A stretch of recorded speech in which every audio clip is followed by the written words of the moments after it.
উপদেষ্টাদের নিয়ে মহল থেকে প্রশ্ন করা হয়, হুমকি দেওয়া হয়।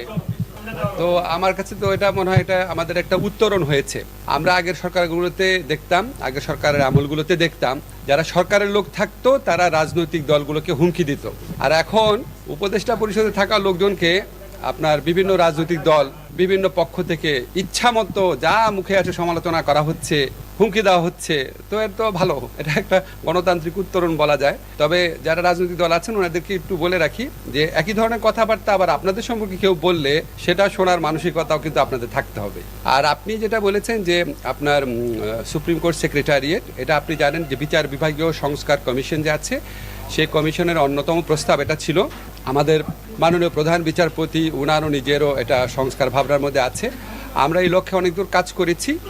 কিছু বিষয়ে এখন কিছু মতভিন্নতা আছে, সেটা নিয়ে আরেকটু আলাপের প্রয়োজন রয়েছে। আমরা মন্ত্রণালয়ের পক্ষ থেকে এই আইনটা আগামী কয়েক সপ্তাহের মধ্যে এটা উপদেষ্টা পরিষদে পেশ করব। আমাদের উপদেষ্টা পরিষদ যদি মনে করেন তাহলে এটা পাশ করা হবে এবং আমার ধারণা এই সরকারের আমলে তখন আমরা সুপ্রিম কোর্টে দল সাইন করবে কিনা।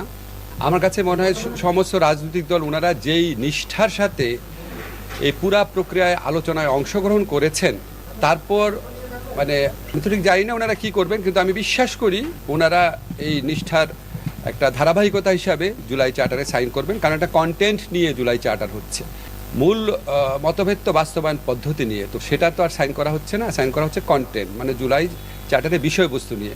তো সেখানে আমি আশা করি, আমি বিশ্বাস করি সবাই সাইন করবে।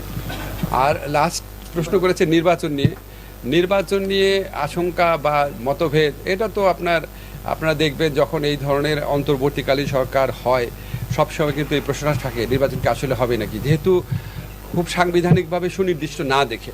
তবে আমাদের সরকারের পক্ষ থেকে অত্যন্ত দৃঢ়ভাবে বলতে চাই নির্বাচন ফেব্রুয়ারির প্রথমার্ধে জাতীয় নির্বাচন করার ব্যাপারে আমরা বদ্ধপরিকর। এটা নিয়ে কোনো রকম দ্বিতীয় চিন্তার আমরা কথা প্রসঙ্গে আলোচনা করি না।